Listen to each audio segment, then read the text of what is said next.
Platinum sponsor Alpine Air. Turn to the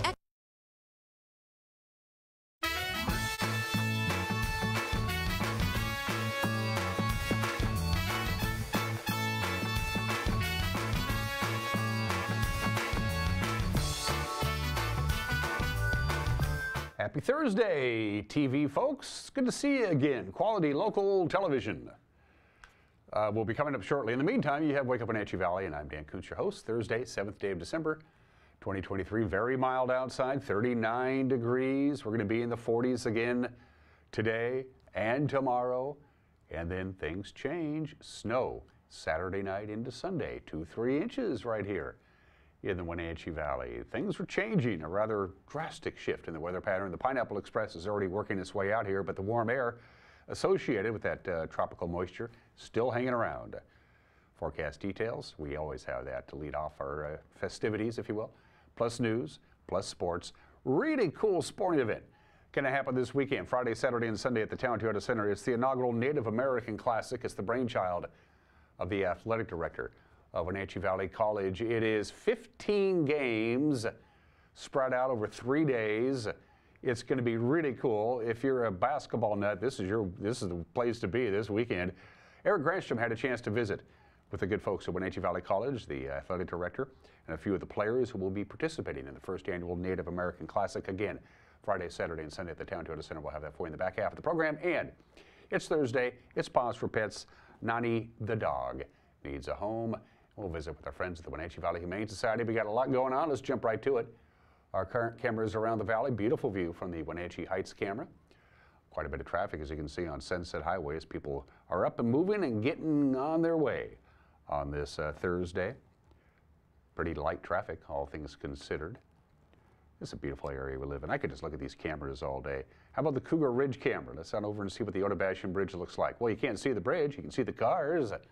That's good enough. We're still, of course, over a half an hour away from sunrise. Sunrise 7:34 this morning, sunset 4:10, 8 hours and 36 minutes. As you look at the #1 Canyon camera looking out over the Wenatchee area, we got 0.27, over a quarter of an inch of rain yesterday, and that ties the record for December 6th. Back in December 6th of 1985, we also had 0.27 inches of rain yesterday. It was a wet one all over north central Washington, and to downtown Wenatchee we go from the roof of the Cascadian. I think same view we used yesterday. Still some residual wetness on the pavement, but I think we're pretty much done with the rain. We could get a little bit of light rain today as the very tail end of this Pineapple Express leaves us, but the big story is the change in the weather that's really going to come on Saturday and Saturday night when the snow comes. A couple of slides for you. This is your snow chances through tomorrow morning, and the bulk of the snow for tonight through Friday morning is going to be relegated to the Cascades, to the passes. We're not expecting any snow here in the Wenatchee Valley tonight through Friday morning, but you will find winter driving conditions in the Cascades. They're going to get the bulk of the snow. Then we catch a break on Friday, and then round 2 is Saturday night into Sunday morning for us. This is a fairly cold and wet system that's heading our way, so the potential for snow right here in the Wenatchee Valley is very good. We're going to get at least an inch Saturday night into Sunday. Some locations in our viewing area will have more than that, up to 3 inches here in Wenatchee proper, in the valley proper anyway. Other locations are going to get more, and again, the timeline for this is Saturday night into Sunday morning. Here comes the snow again, another band of it. And here you go from the National Weather Service. 43 our high today, which is pretty mild. We hit 42 yesterday. We'll be right around that today. Again, a little bit of leftover rain. Most of it will be in the morning hours, if it happens at all. 31 with lots of clouds for the overnight low tonight, but dry. Sunshine Friday. Just a brief little break. There will be between systems actually on Friday. Again, there'll be mountain snow Thursday night into Friday, but none here in the valley. Sunshine Friday. Increasing clouds Friday night. We start cooling down. Saturday, the timeline for snow. Could get some light snow Saturday morning, and then a rain-snow mix. It's going to be considerably cooler, just about the freezing mark. But then snow, starting at about 9 o'clock Saturday night. This is your timeline. 9 o'clock Saturday night until, about sunrise on Sunday is our best chance of snow again. 1 to 3 inches possible here in the valley by the time you get up Sunday morning. It could switch over to rain on Sunday. We will find out. 36 for the high, so we will see a little bit of snow melt anyway. A quick bump up to near 40, and then we cool back down again to still above normal temperatures, but dry weather expected Tuesday and Wednesday. Again, 1, 2, maybe 3 inches of snow overnight Saturday into Sunday, starting at about 9 o'clock on Saturday night. That's your weather. It's 5 minutes after the hour. Come right back and we'll do the news. You're watching Wake Up Wenatchee Valley on the NCW Life channel.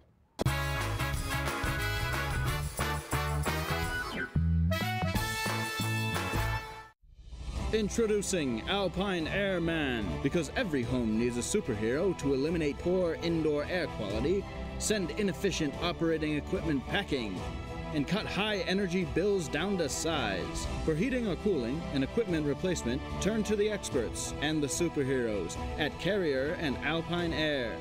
We offer the best deals on high-efficiency Carrier products, along with friendly, knowledgeable service and incredible savings to fit your budget. Hey, welcome back to Save Mart. What can we help you find today? We're looking for a mattress. Oh, right this way. We got a large selection. We have this pillow top here. Oh, comfortable. We have more to choose from down here. Oh. I think I have the perfect one over here for you. I guess we'll take this one. You'll find it at Save Mart. Full service at a low, low price.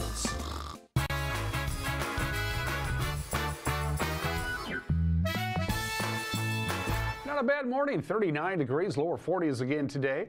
Fairly cloudy. We'll have quite a bit of sunshine on Friday and then snow Saturday night into Sunday, up to 3 inches right here in the Wenatchee Valley.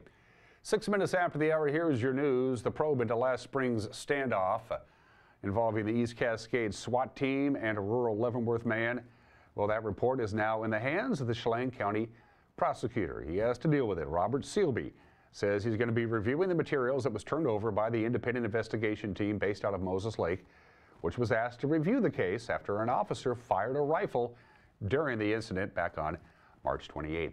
48-year-old Abel D. Wilkes was arrested after the standoff, which closed part of Chumstick Highway for about 18 hours. Wilkes was tried, convicted of second-degree assault for pointing a rifle at a neighbor before the standoff began. His case is under appeal, by the way. Sealby tells us he's still investigating the matter, expects to conclude whether the police acted lawfully by the end of the year. A semi-rollover in Grant County on Tuesday night didn't cause any human injuries, but 5 cattle had to be destroyed. Grant County Sheriff's deputies said the truck was hauling 64 head of cattle. It overturned in the wee dark hours on Tuesday night on a rural road about 10 miles east of Moses Lake. Road 1 Southeast was closed for about 6 hours. Fire crews and the ranching and shipping companies that were involved worked to clear the area, and they got the surviving cattle transferred onto another truck, but 5 animals injured in that crash had to be euthanized. 4th District Congressman Dan Newhouse has some special requests for the U.S. Farm Bill. That's that huge funding package for agriculture and food programs across the country. In House testimony yesterday in Washington, D.C., Newhouse, whose district includes Grant, Douglas, and Okanagan counties, said organic farms in particular are hoping their products are considered in the new Farm Bill. My district is home to a significant number of organic growers, and I'm concerned by the lack of urgency and collaboration from USDA in updating organic standards. Consumer trust in organics relies on strong and consistently updated voluntary standards that reflect the latest facts on environmental and ecological data, consumer demands, and innovative best practices. To address this issue, I, along with others on this committee, with overwhelming support from our growers across the country, introduced the Continuous Improvement and Accountability Act in organic standards. This legislation establishes a 5-year repeating process where USDA, its advisory board, and stakeholders work together to ensure evolving market data is included in modern organic practices. And from the It's That Time of Year Again department, the 2024 Washington State Apple Blossom Festival is right around the corner. And of course, now we know the 26 ladies who will vie for the Royal Court. The young woman that you're about ready to see, there are 26 of them, I believe. We'll perform a get-to-know-you session on January 8th. That's 20% of their score. And candidate speeches will be held on January 9th. That's 80% of the score. And then the top 10 will be announced on January 9th at 6 p.m. The ladies will be narrowed down to 10 by a panel of 5 out-of-town judges. All these events are free to attend, and they will take place at the America Performing Arts Center. That's the news at 10 minutes after the hour. It's been a busy news week. We still got a couple of days to go. The news with Grant Olson in the anchor chair. Also, the weather forecast with Eric handling sports will come your way at 5 o'clock, 6 o'clock, and 10 o'clock. We think it's important that our viewers be informed about what's going on where you live. 5 o'clock, 6 o'clock, and 10 o'clock tonight. If that doesn't work, it'll be up and running so you can watch it on the World Wide Web on our homepage, ncwlife.com, our Facebook page, and on our YouTube page. And if there's something out there that we need to know about, let us know about it by sending us an email, news@ncwlife.com. Sports is next. You're watching the Thursday edition of Wake Up Wenatchee Valley on the NCW Life channel.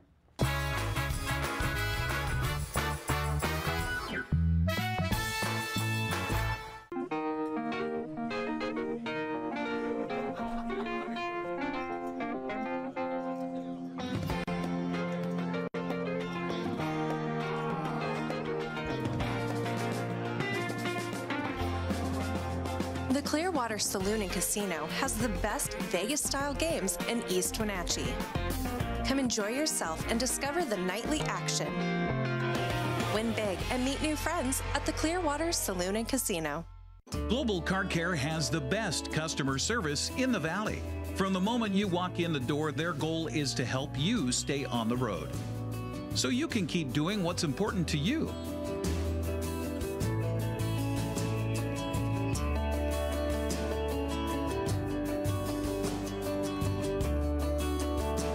Global Car Care certified ASE mechanics stand behind your automotive repairs.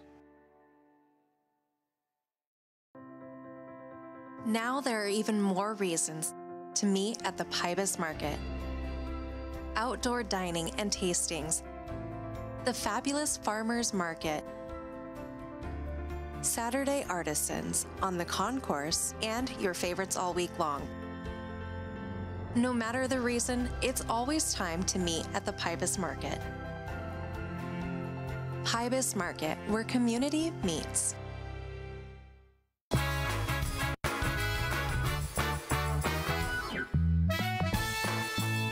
Sports at 12 minutes after the hour. Seattle Kraken back home. Of course, they didn't have a very good road trip. They went 0 for 4. They're going to try and right the ship tonight. The Devils are in town. Yeah, we'll see what happens. The Kraken trying to snap that string of 4 consecutive losses. It's a national game, broadcast on ESPN from Climate Pledge Arena. They'll drop the puck at 7:30. Washington State's men's basketball team, 7-1 on the season. Home win last night, no problems. They crushed UC Riverside 86-49. They have not lost at home yet this year. Jalen Wells came off the bench with a double-double for Wazoo. He had 18 points and 10 rebounds. Isaac Jones, 15 for the Cougs. This is cool. Wenatchee Valley College is hosting the first ever Native American Classic. It could be at the Town Toyota Center this weekend. 8 community college teams and 4 high school teams will compete in the basketball showcase over 3 days. It begins tomorrow. Jada Lulamunga is from Toppenish and says she's happy to get off the reservation and be given a chance to not only play basketball at a higher level, but get an education too. My parents started me when I was in 3rd grade.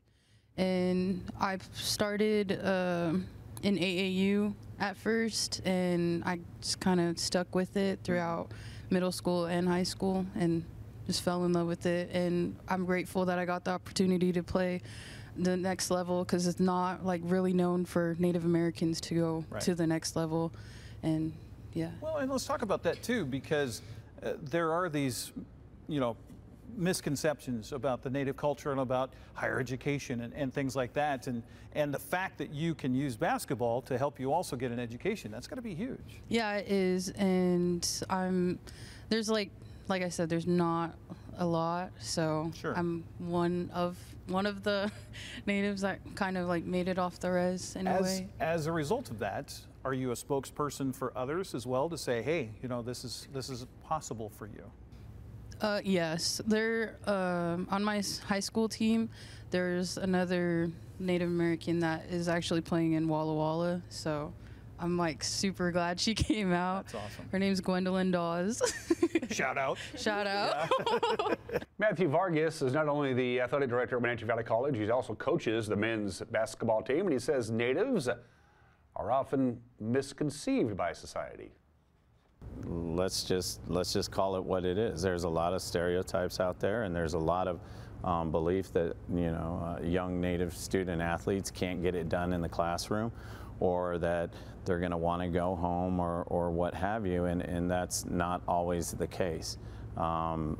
If you go out and you watch the purest form of basketball, you'll end up on the res. I don't care where you are in the country. Native American youth start at an early age. It's I don't know why, but they've embraced it. And the best tournaments are Native tournaments. The best summer tournaments are Native tournaments. Mm-hmm. And the kids know how to be resilient. William Dick is a descendant of Chief Harmlelt of the Wenatchee tribe, and he also plays for Wenatchee Valley College, and he says his experiences is an example for other Native American basketball players. It's different. You don't really get to get looked at a lot at all, so it's just, you got to fight all the time. You just got to keep going to the different things to try to put yourself out there and to be seen, and this is a way to do it right here for a lot of these high schoolers, and I can see that because I've done a couple of these things. Did you know that this was in the works when you were recruited to come here, or is this something you found out after the fact? Hey, by the way, I'm playing college basketball, but then we're going to do this. Yeah, this is something I found out about. I wasn't really aware. I was kind of told, but I didn't know it'd be this big. Sure. Or pop up like this. It was nice. The Native American Classic. It begins tomorrow at the Town Toyota Center at noon. There'll be a special ceremony. 15 games over 3 days, and Eric's conversation with the coaches and players from Wenatchee Valley College in the back half of this morning's program. Not a lot to talk about in high school sports and prep basketball. The schedule is afraid of visiting Waluka. This is in girls basketball. Wilson Creek will host Bridgeport. Orville travels to Pateros. Okanagan is at Warden. All the boys games 7:30. Waluka hosts Ephrata. Bridgeport's at Wilson Creek. Orville visits Pateros, and Warden hosts Okanagan. And can't forget the wrestlers. Eastmont, they're at home tonight. The Davis Pirates at 7 o'clock. Wenatchee's on the road to West Valley. Moses Lake draws a road match at Sunnyside. Ephrata will host Ellensburg, and those are just some of the games that people are playing at 17 minutes after the hour. The Obscura holiday today is International Civil Aviation Day. Basically, anything private or public that isn't militarily related is considered civil aviation. I got fun facts about flying in airports. I think most people know that Jackson Hartsfield Airport in Atlanta, Hartsfield-Jackson, is the world's busiest airport. It's a significant hub. I've been there a bunch of times, and if you're going from one place for the other and you got a layover, the odds are pretty good it's in Atlanta if you're going to the East Coast. Of all the airports in the world, a third of all the airports in the world are in the United States. At any one time, as we sit and speak on this Thursday morning, there are 61,000 people up there flying over this country, just the United States. Right now, there are 61,000 people in an airplane right now.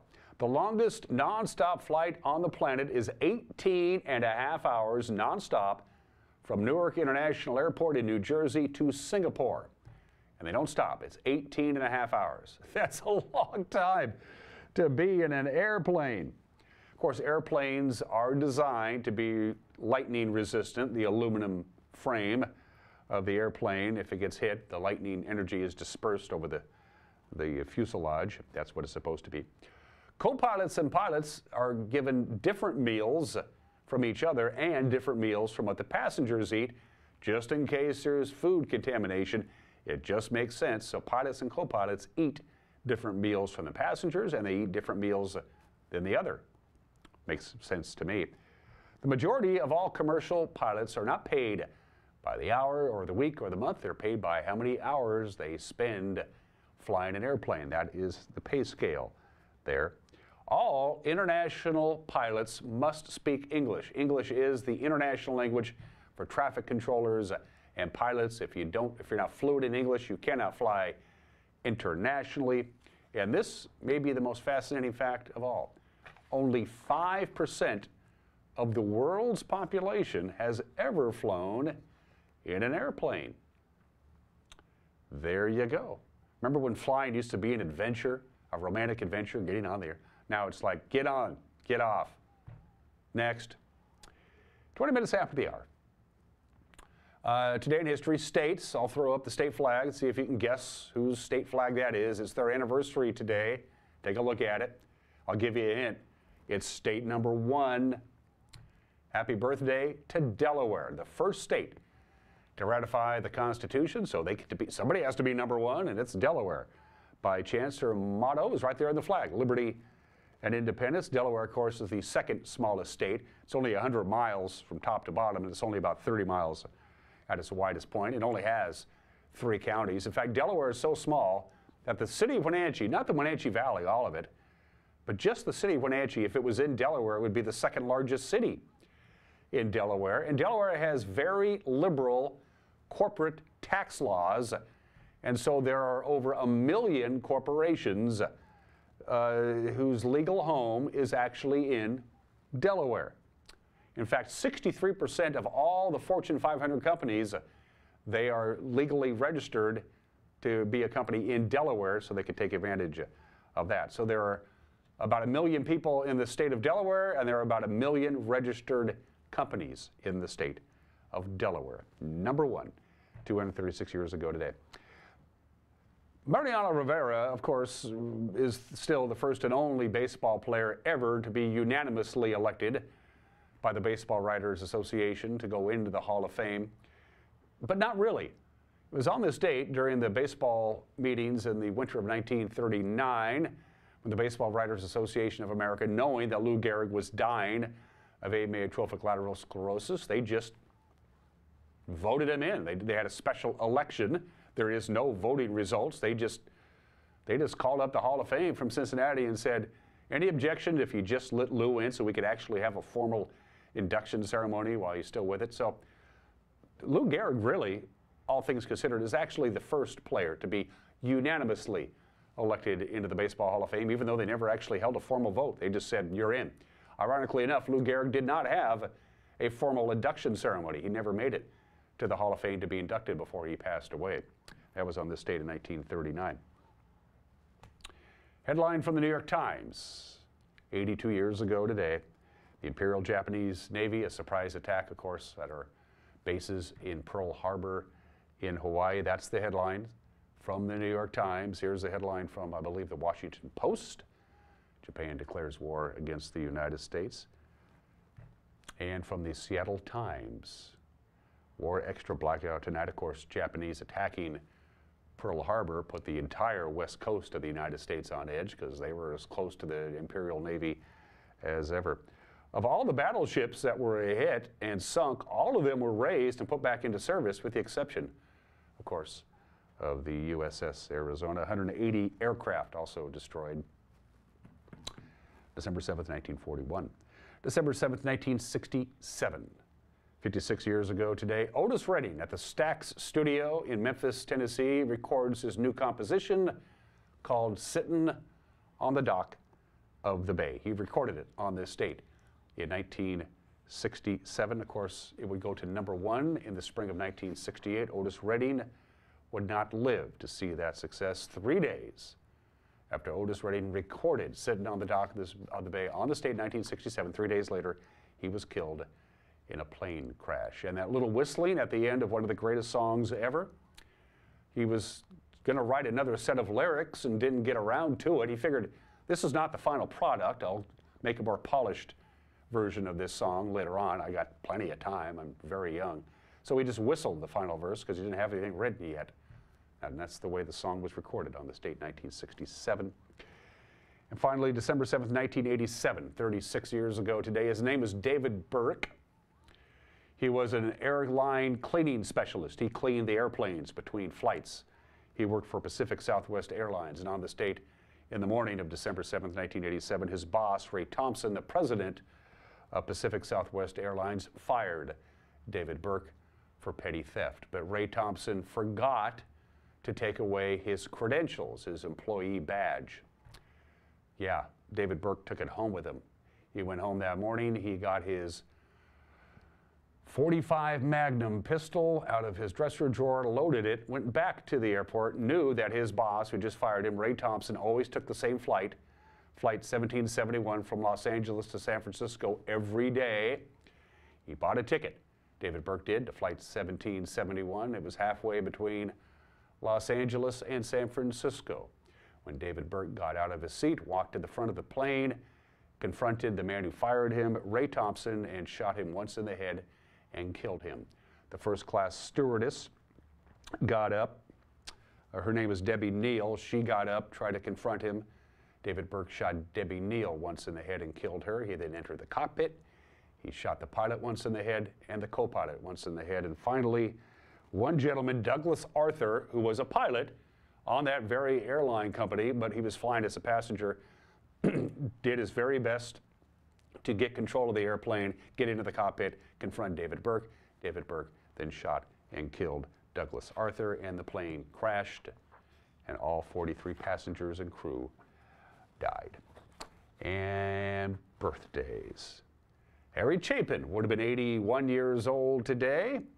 Died in July of 1981 at the age of 38. This guy was the real deal. A lot of people love the song Taxi, Cats in the Cradle, W-O-L-D, and others as well. Harry Chapin, who gave a lot of time and a lot of money to help the less fortunate. He was born in the state in 1942. The greatest catcher in baseball history, Johnny Bench. All due respect to all the great catchers, Johnny Bench, number one. He's 76 years old today, twice the MVP of the National League, 14 times an All-Star. He's in the Hall of Fame. The great Johnny Bench, greatest catcher in baseball history, 76. A lot of people think Larry Bird is the greatest basketball player of all time. He has a claim to that. He was the MVP of the NBA 3 years in a row, 12 times an All-Star, got a bunch of rings. Larry Bird is 67 years old today. And still, a lot of Seattle Mariner fans' favorite player, Tino Martinez. Happy birthday to Tino, of course.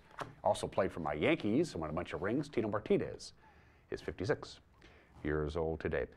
The friends at Alpine Air are very proud to be platinum sponsors of the NCW Life channel. Thank you, Alpine Air, for heat and air, folks. Call Alpine Air.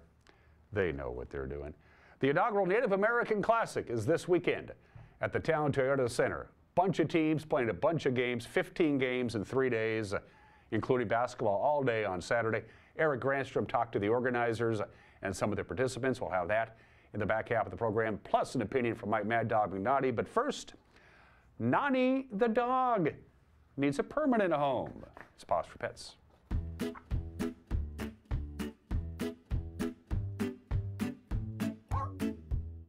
Hi, I'm Corley with Wenatchee Valley Humane Society, Animal Care Coordinator here, and this rambunctious girl is Nani. Nani is just over a year old, and we believe that she is a Husky Shepherd mix, and she certainly has the energy of a Husky and the intelligence of a Shepherd, so it makes sense. She loves to play. She's got a lot of puppy in her, and she loves her toys and her balls and her people. She really loves people. She really just wants to be with us all the time. She gets along great with other dogs, but she can be selective.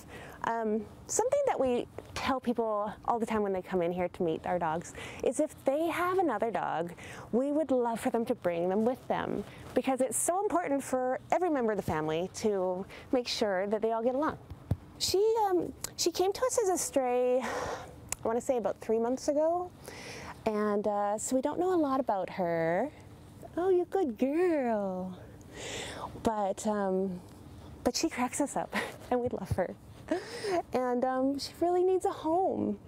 We, as usual, don't know about cats when it comes to strays. It's possible that she wouldn't mind them, but she might just be good with other dogs or as a single dog in your house. She loves walks. She'd be great hiking. She just wants to spend time with us. She knows some commands. She's really good at sit. She's very treat motivated, which is so important when training a dog. It makes it so much easier. She will sit and she'll stay, and she just really wants to learn. So if you would like to come and meet Nani, we are open Thursday through Tuesday, 11 till 6, and we would love for you to come by and meet her. Give them a call at 509-662-9577 or visit their website at wenatcheehumane.org.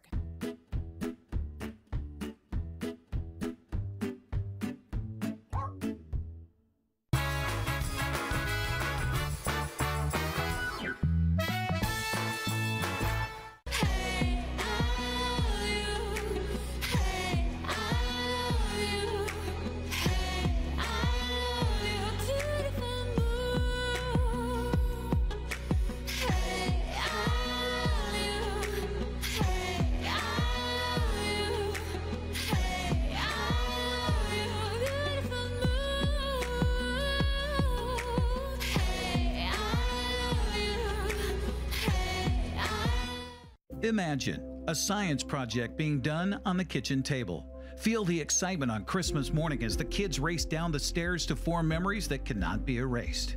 Listen for the laughter coming from the next room. Put your family in a new home to make these visions become reality with Coldwell Banker Cascade. Use the Move meter entering 2 cities and see how a potential move scores based on the cost of living and other factors. Make your dream place a reality with Coldwell Banker Cascade today. Hey, hon, would you run this around to the wash rack? Oh, okay.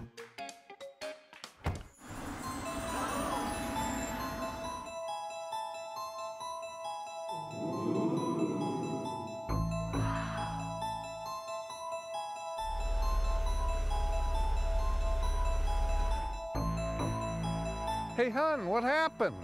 They shrunk the truck. The all-new midsize Canyon is now available at Sangster Motors.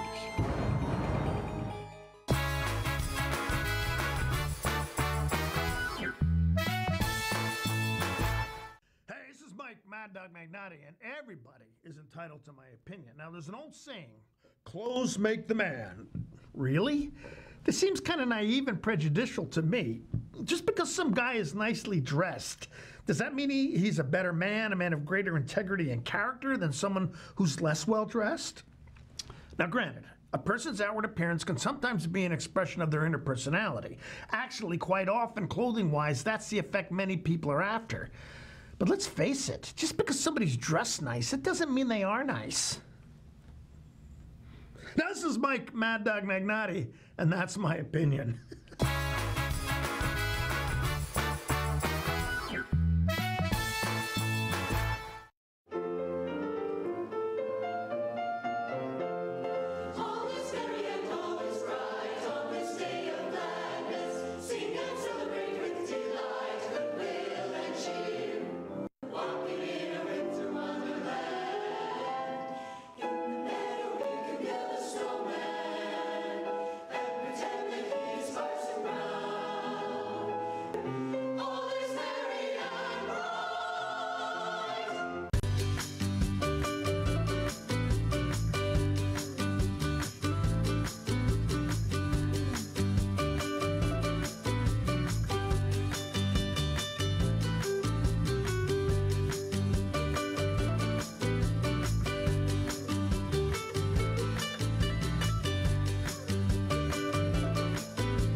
Big event coming to the Wenatchee Valley this weekend involving the Wenatchee Valley Knights basketball teams, both men and women. It's happening at the Town Toyota Center, which is a unique part of this, but even more so is the Native American touch to it. We're talking with Matthew Vargas, who's the AD as well as the men's basketball coach, and William Dick, who is one of the players and one of our Native folks that will be represented here this weekend. First of all, Matthew, talk about the idea and where this came from.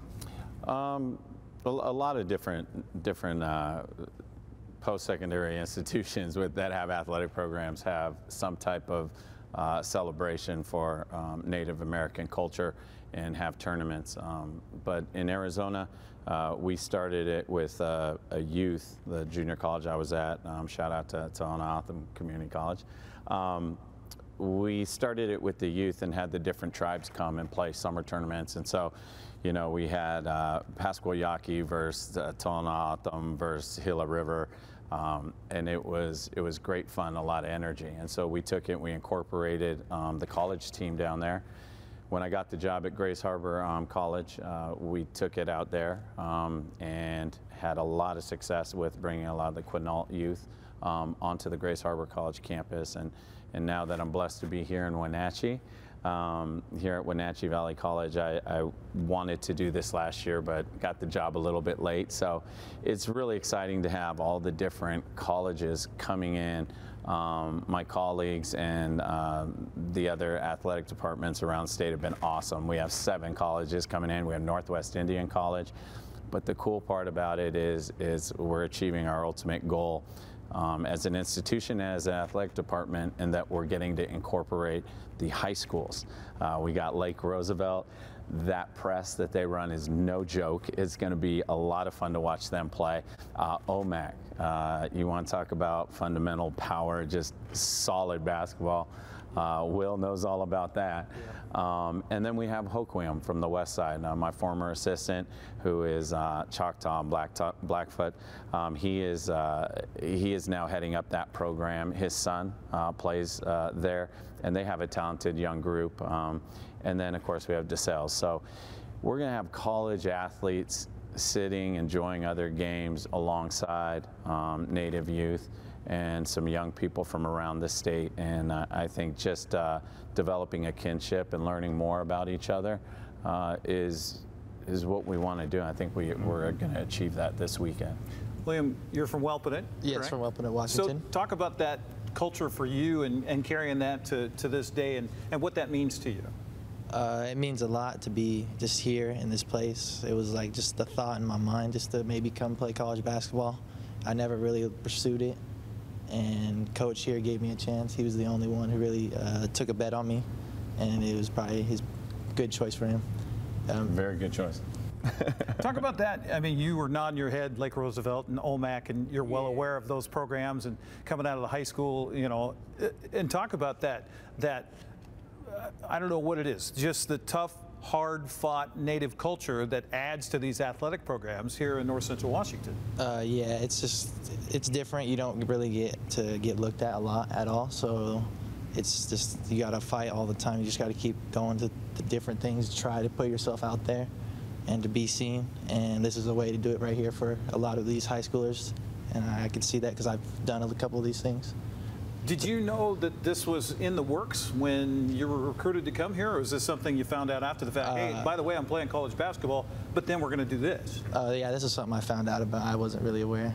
I was kind of told, but I didn't know it'd be this big or pop up like this. It was nice. Now, the Knights typically will host a winter tournament to kind of kick off the season with other community college teams from around the Northwest that come into town for that. It's usually right here at W.B. Smith. Now, to add the high school element to this is, I think, awesome. And like you said, it's a chance for these high schoolers that probably wouldn't get a look otherwise to see that, hey, there is something else out there. Oh, absolutely. Absolutely. You're absolutely correct. You know, small schools don't get a lot of respect, you know, and let's just call it what it is. There's a lot of stereotypes out there, and there's a lot of belief that, you know, young Native student athletes can't get it done in the classroom, or that they're going to want to go home or what have you, and that's not always the case.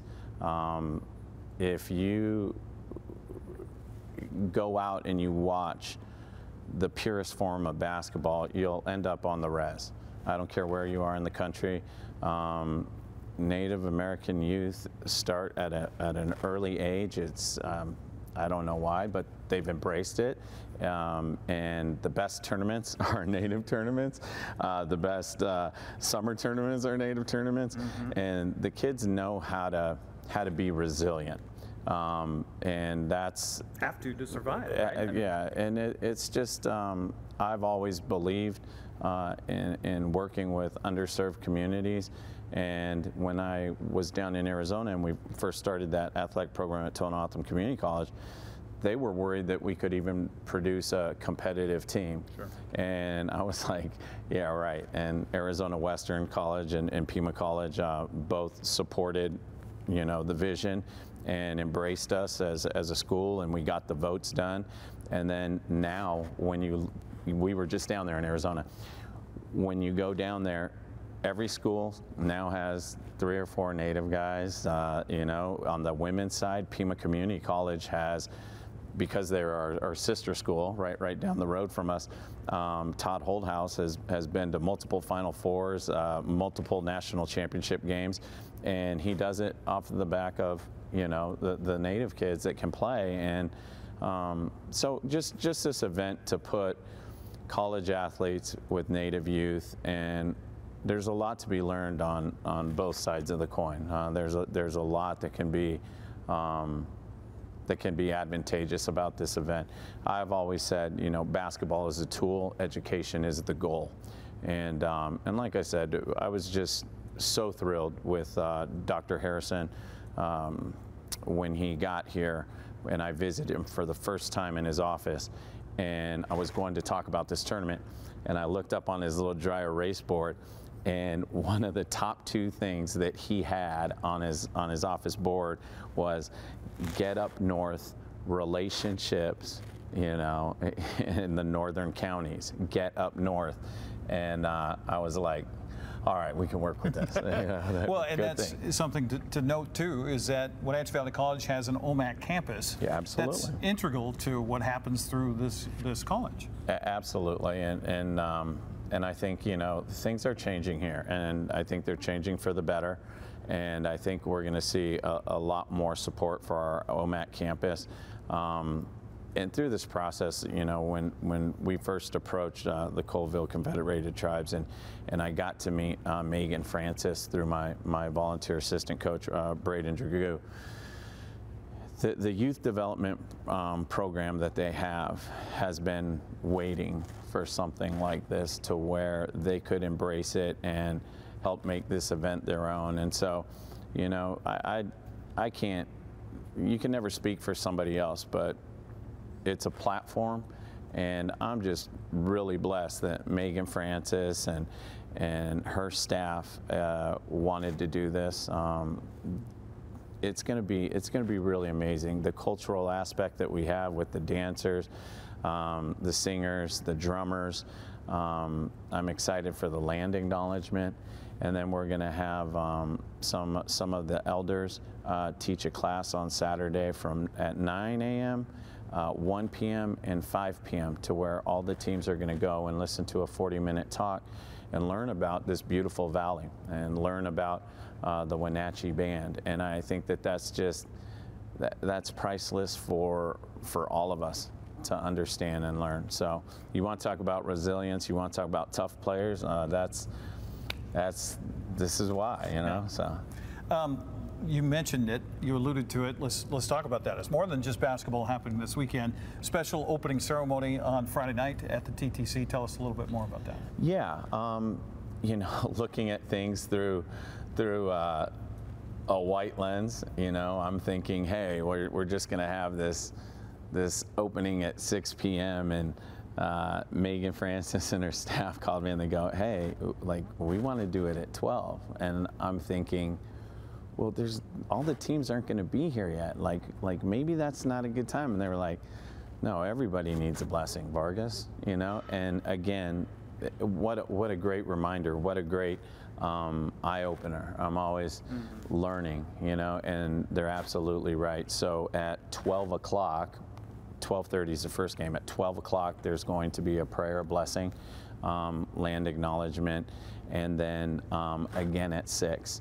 And a parade of the teams, and any young indigenous baller that wants to represent their tribe, their nation, they can have their flag, but we'll walk around the court. And then on Saturday at 3:15 from Spokane, Megan and her staff set up some drummers and cultural performers to come down, and they'll do a big performance, and then at the halftime of every game after that 2 o'clock game, which features Lake Roosevelt, they will perform, whether it be drumming, singing, dancing, and we're just really excited about it all. I'm excited for this young man to get to play in front of his family and friends and some of the kids he played with a year ago. So we're excited about that. William, does anybody come up and say, what's it like to be a Native American?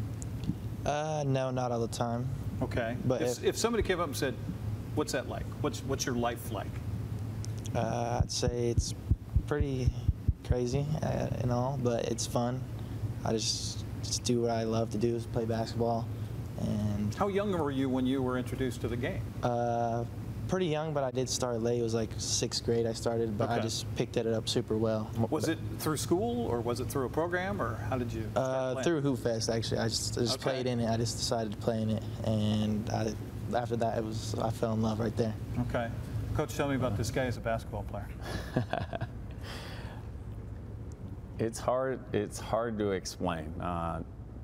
You know, I would like to say that basketball has always meant a lot to me in my life, and it saved me from some dark days. And when I talk with William, I learned so much from him about how stick-to-itiveness, respect, resilience. And when you talk to a young man like this, and he shares his life with you, and he shares his culture with you, and he says to you, and he means it with every fiber of his being, that the love of his life is basketball, and it's what's gotten him through.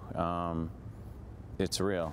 And so when he steps on the court, there's an edge to him, and it borderlines ferocity, it borderlines energy, chaos.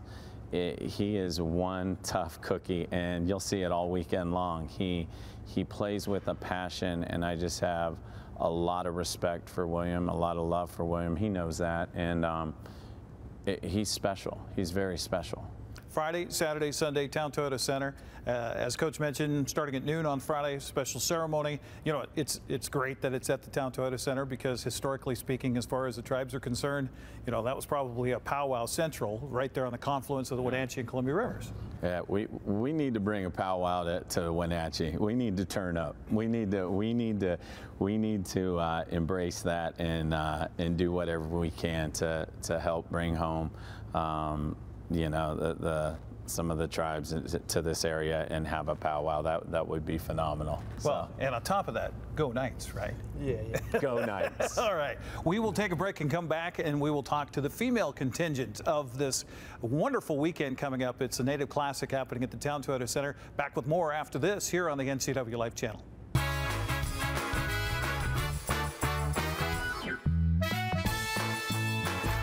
Tiki Hawaiian Barbecue, family owned and operated on North Wenatchee Avenue, right next to Hooked on Toys. Tiki Hawaiian Barbecue uses only fresh ingredients, handcrafted with love, including authentic Hawaiian barbecue and Japanese-style ramen noodle soups. And the bubble teas will keep you coming back for more. Enjoy the culinary tour of the Pacific Rim with Hawaiian barbecue lunches and combo plate classics, as well as ramen noodle soups. Tiki Hawaiian Barbecue. Enjoy their comfort food like you're one of the family.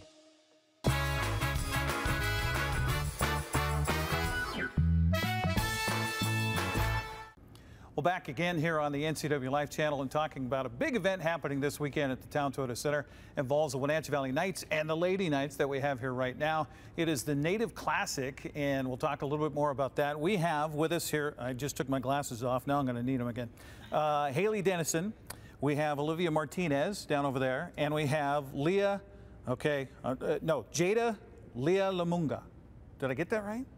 No, I didn't. Okay, you hand her the microphone. Let's get it right. It's Jada Lulamonga. Lulamonga. Yeah. Lulamonga. Yeah. Okay, all right, got it there.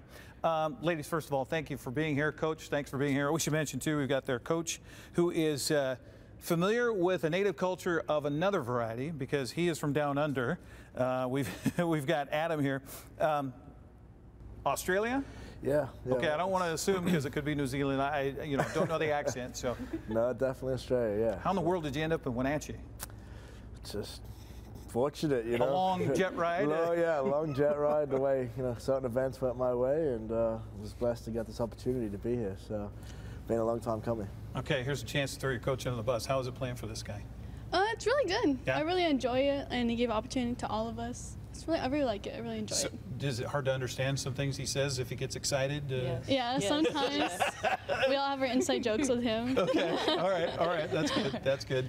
Talk about this event coming up this weekend and how long you guys have known about it, and this has got to be pretty exciting, isn't it? It is very exciting. I've never met a college that does this for Native Americans. I didn't think I would be a part of it. I mean, it's a good opportunity for every school and everything, for us especially. I really like it. Okay. Now, tell us where you're from. I am from Galvin, New Mexico. Okay. I am a part of the Navajo tribe. Okay. How did you know about Wenatchee Valley College? Well, at first I was with Grace Harbor with my coach, and then he brought me over here. Okay. Yeah. All right, gotcha. Well, have you hand that microphone down? Jada, how about you? Where are you from, first of all? I'm from the Yakima Nation tribe, and it's like 2 hours from here. Okay, so Toppenish, is that right? Yes, Toppenish. Okay, all right. I think most of us are familiar with Toppenish. Yeah. How did you wind up here?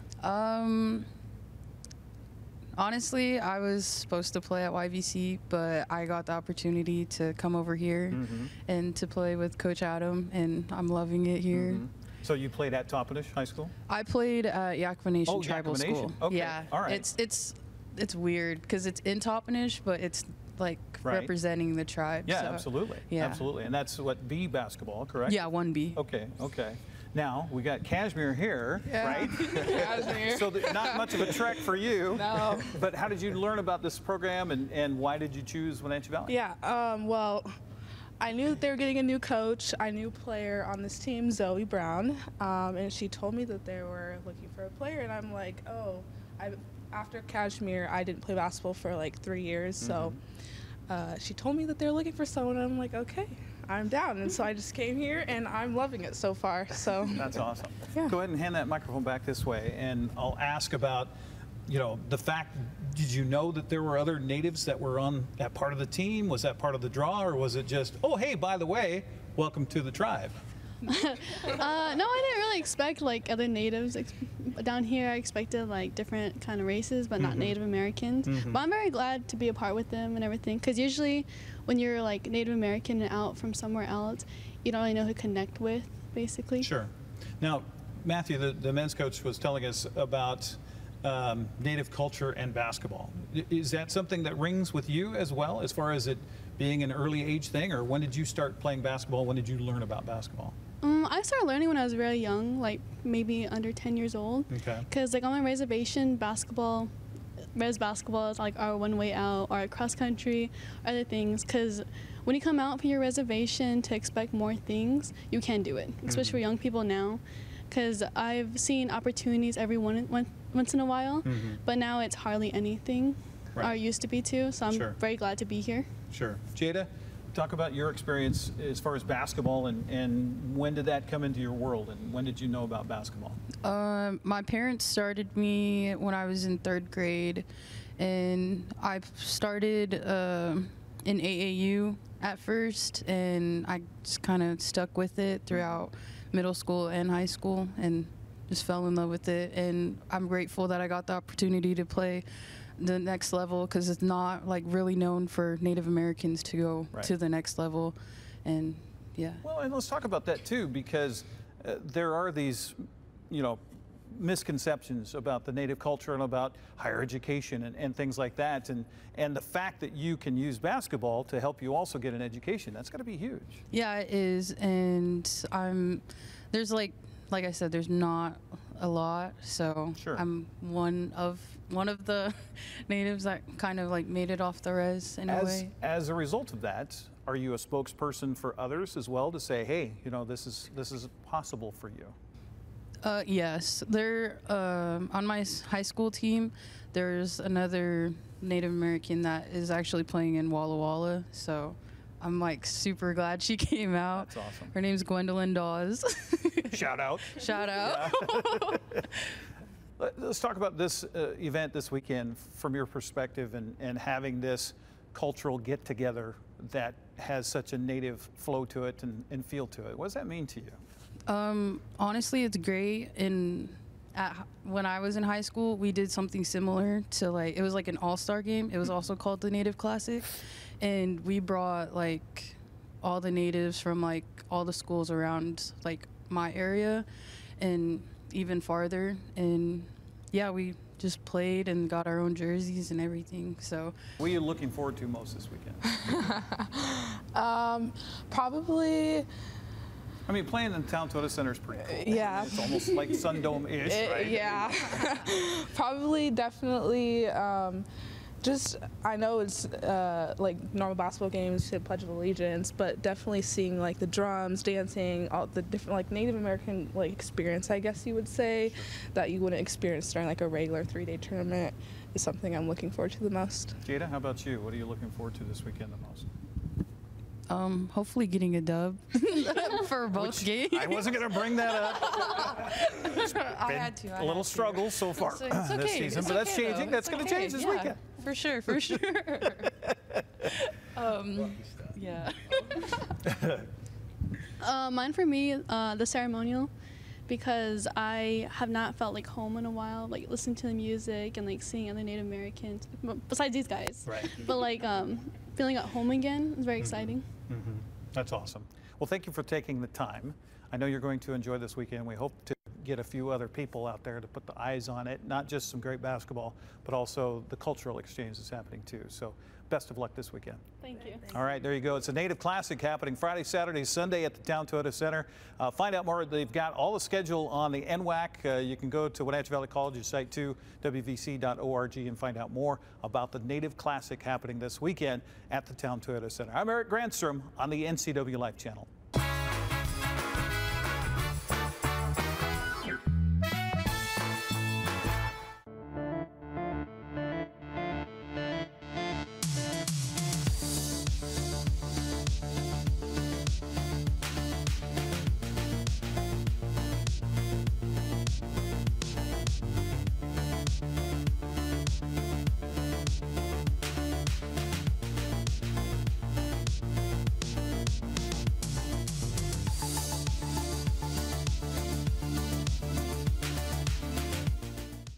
Bienvenido al Centro de Resolución de Conflictos. Brindamos servicios a los condados de Grant y Adams, ayudando a empresas y personas a resolver problemas difíciles. Ofrecemos ayuda con conflictos de trabajo, problemas residenciales y asuntos familiares. Podemos capacitar a su personal en habilidades de prevención y resolución de conflictos. Llámenos al 509-237-3705 para obtener más información. Embrace the season of giving at Boswell's. Donate $50 or more to charity and get $200 off any stressless recliner with power, any stressless recliner and ottoman, or any stressless home office chair. Or get $200 off each stressless sofa seat, or $400 off all stressless Mayfair recliners and ottomans in all Paloma leather colors. Shop Boswell's, 2915 Easy Street in Wenatchee.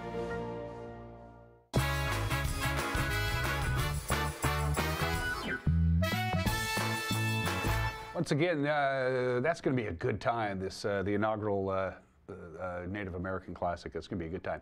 15 games over 3 days. It starts at noon tomorrow.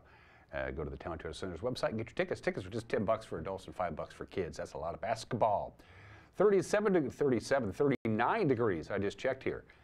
In downtown Wenatchee, still very mild. If you're just joining us, we had record rainfall yesterday. Tied the record, 0.27 inches of rain as measured at Papangborn, so over a quarter of an inch of rain, which for us is a lot of rain, and that tied the record for December 6th. Now, we're pretty much done with the wet stuff rain-wise, but snow returns this weekend, specifically for the Wenatchee Valley, Saturday night into Sunday morning as a rather chilly and wet weather system arrives, which means pretty much everybody in our viewing area is going to get snow, depending on where you live. Is going to depend on exactly how much snow you're going to get. Before here in the Wenatchee Valley, pretty much snow from about 9 o'clock on Saturday night. So in detail, I just went outside. We have some blue skies out there. I like that.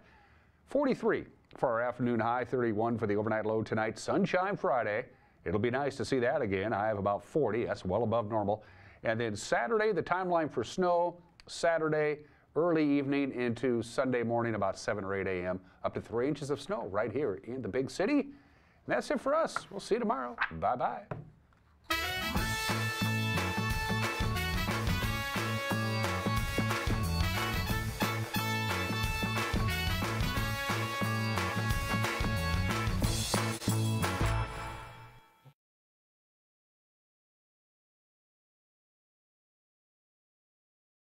Then you're in the perfect place. Trapped in a room with a zombie. That's me, Elizabeth. And today my friends, Ashley, Brett, Jesse, Rob, Winter Grace, and I found a very unusual adventure in downtown Los Angeles. It's a team bonding game craze, and you're going with us. We are going to test your communication skills and see if you guys have the brains to beat our zombie. We'll make some unsettling discoveries. You have a 70% chance of being eaten. Get trapped in a room with a zombie. I'm going to open this. And struggle to solve clues to escape before the clock runs out. I'm not sure what I'm supposed to do with this thing. It's an adrenaline rush that you don't want to miss. So let's run for it.